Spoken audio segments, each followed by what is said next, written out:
पाठ 3 गधे को तालीम। मुल्ला नसरुद्दीन की चतुराई के किस्से दूर दूर तक मशहूर हो गए थे।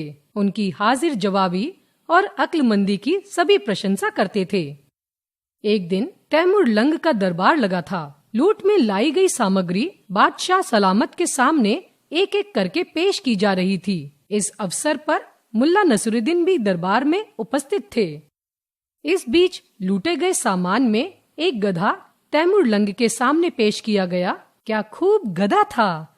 घोड़े जैसी मजबूत कद काठी और फुर्ती, चौकन्ना इस कदर कि उसके गधा होने पर संदेह होने लगता था।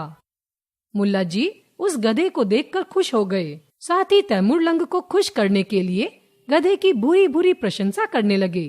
यह तो गधा होकर भी हरगिज गधा नहीं है, बल्कि चुस्त चौकन्ना और अक्लमंद इंसान मालूम होता है। कोशिश की जाए तो पढ़ाई लिखाई में भी किसी प्रकार इंसान से कम साबित न हो।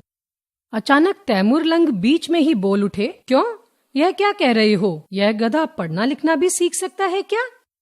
मैं बिल्कुल सही अर्ज कर रहा हूँ जहाँपनाह, मुल्ला जी ने कहा। तो फिर ठीक है, यह गधा आप ले जाएं और 1 महीने के अंदर इसे कुछ पढ़ा लिखा कर दरबार में पेश करें। तैमूर लंग ने हुक्म दिया। गधा मुल्ला नसरुद्दीन को सौंप दिया जाए।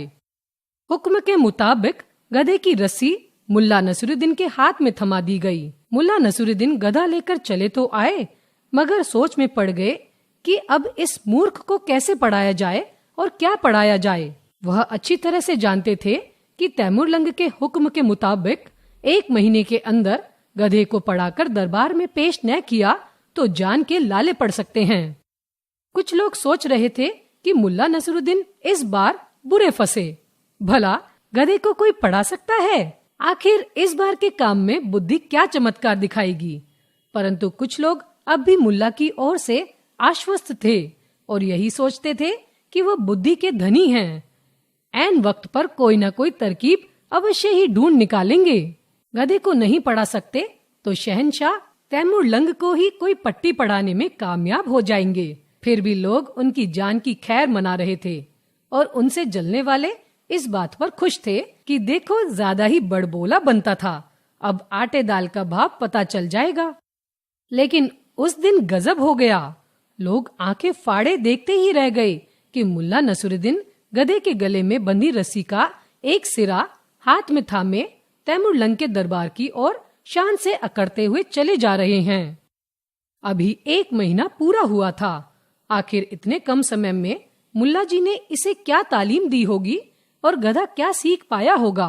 शायद आज मुल्ला जी की खैर नहीं, क्योंकि तैमूर लंग के दरबार में कोरी लफ्फाजी या चुटकुलेबाजी काम आने वाली नहीं थी, यह सभी जानते थे। मुल्ला जी दरबार में हाजिर हुए। तैमूर लंग ने पूछा, मुल्ला जी, गधा कुछ पढ़ना लिखना सीख गया या नहीं? सीखता कैसे नहीं हुजूर, आपकी हुक्म उदुली तो मैं इंसान होते हुए नहीं कर सकता, फिर यह तो गधा है। इतना कहकर मुल्ला नसरुद्दीन ने बगल में दबी मोटी पोथी निकालकर गधे के सामने रख दी। गधे ने पोथी सामने रखी देखी तो अपनी जीभ उस पर फिराने लगा। फिर जीभ से ही उसने उसके पन्ने पलटने आरंभ कर दिए। एक एक करके वह 30 पन्ने पलट गया। उसके बाद उसने रेंकना शुरू कर दिया। तैमूर लंग सहित सभी दरबारी आंखें फाड़कर गधे की यह कारस्तानी देख रहे थे। उन्हें आश्चर्य से देखते पाकर मुल्ला जी बोले, हुजूर देख रहे हैं ना, मैंने गलत नहीं कहा था कि बेहद बुद्धिमान गधा है। इतने कम समय में कितनी तालीम हासिल कर ली। जहाँपनाह, मुझे समय भी तो मात्र 1 महीने का मिला था। इतने कम समय में इतनी तालीम की उम्मीद किसी दूसरे गधे से नहीं की जा सकती। तैमूर लंग हैरत से मुल्ला जी की ओर देखते हुए मुस्कुराए और बोले, लेकिन यह तो बताइए कि आपने यह कमाल किया कैसे?